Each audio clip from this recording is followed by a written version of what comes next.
27.7.1965. godine sovjetska svemirska letjelica Zond 3 uslikala je ovu fotografiju takozvane mračne strane mjeseca, strana mjeseca koju nikad ne možemo vidjeti sa Zemlje.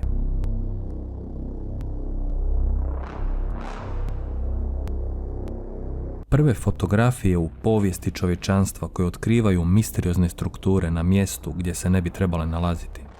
Dobrodošli na Balkan UFO kanal.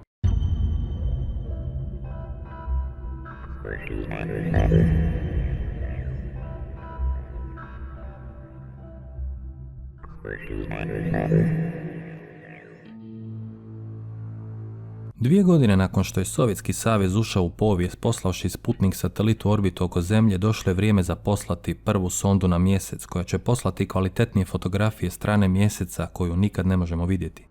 Iako je sonda Luna 3 1959. godine poslala prve fotografije mračne strane mjeseca, one su bile jako loše kvalitete. Nešto zbog loših tehničkih rješenja, nešto zbog nepoznavanja utjecaja svemira na zemaljsku tehnologiju tog vremena. Ali sovjetski znanstvenici su sad imali više iskustva i glavna misija Zond 3 letjelice nije bila mjesec, nego Mars. Mjesec je bio samo usputna stanica koju su za vrijeme preleta letjelice planirali istražiti. Web stranica koju upravo gledate sadrži dosta dobru kolekciju fotografija Zond misija i možete primijetiti da kako su odmicale godine kvaliteta fotografije je bila sve bolja i bolja i možda će neke od vas zanimati koji ne vjerujete u lansiranja letjelica i sondi. Ova fotografija koju gledate je fotografija Lune 3, uhvaćena radijskim signalom Jodrell radio observatorija u Velikoj Britaniji. Dakle, radio signale iz svemira ne možete nikako lažirati. Prilikom emitiranja podataka iz svemira teoretski bilo tko sa dovoljno velikom antenom može presresti i vidjeti podatke koje su u ovom slučaju slali Rusi. Jako je zanimljivo to da su Rusi objavili samo mali broj fotografija svojih misija. Od nekoliko misija nisu uopće objavili podatke i fotografije. Što vi mislite, koji je pravi razlog? Toliko godina je prošlo, zašto ne možemo vidjeti te obične crno-bijele fotografije ako ne skrivaju ništa posebno? Stvar je u tome da mračna strana mjeseca ipak skriva šokantnu istinu. Tu i tamo se pojavi fotografija ili informacija koja izgleda fantastično, poput ove sa početka videa. Ogromna struktura koju sam nazvao toranj. Sad, ako je ovo obična prirodna struktura, planina ili slično, zašto ne znate za to? Zašto se skrivalo od očiju javnosti?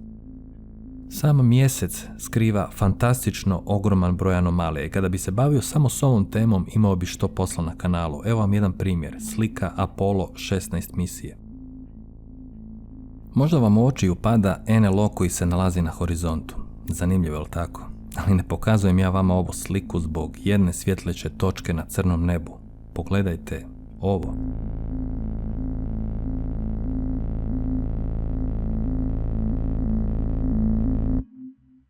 Ovo sigurno ovdje nije sjena, nije ni optička iluzija, tako da se postavlja pitanje kakav je ovo visoki stup, to je toranj. Linkove s ovim fotografijama ću vam ostaviti u opisu videa pa pregledajte sami ove slučajeve danas ako ih još niste vidjeli. A ako i dalje mislite da znate pravi razlog zašto se lažiraju podaci sa misije iz svemira, photoshopiraju slike, brišu objekti, pa razmislite ponovo jer uskoro ćete na kanalu vidjeti nevjerojatna svjedočanstva ljudi koji imaju informacije iz prve ruke. Recimo bivša zaposlenica NASA Donna Hare i narednik Kara Wolf, koji su uz mnogobrojne druge svjedoke bili spremni svjedočiti pred američkim kongresom o istini koja stoji iza NASA i drugih svemirskih agencija.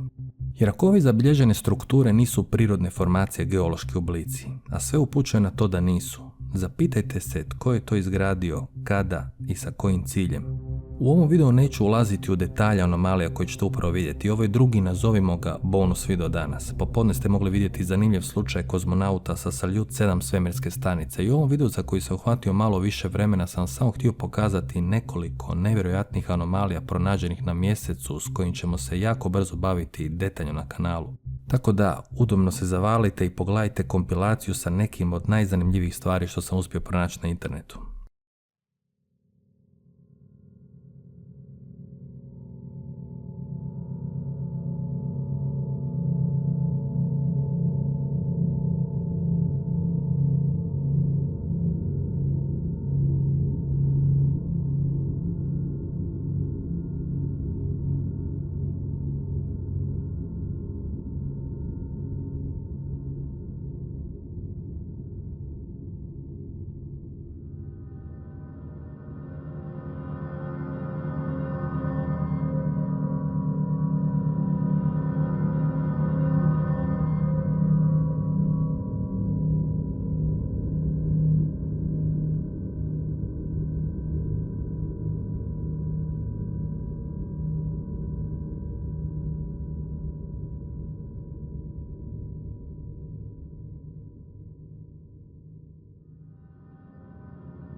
Vi ste na Balkan UFO kanalu, mjestu gdje istina ponekad zvuči čudnije od fikcije. Vidimo se uskoro opet. Lijep pozdrav.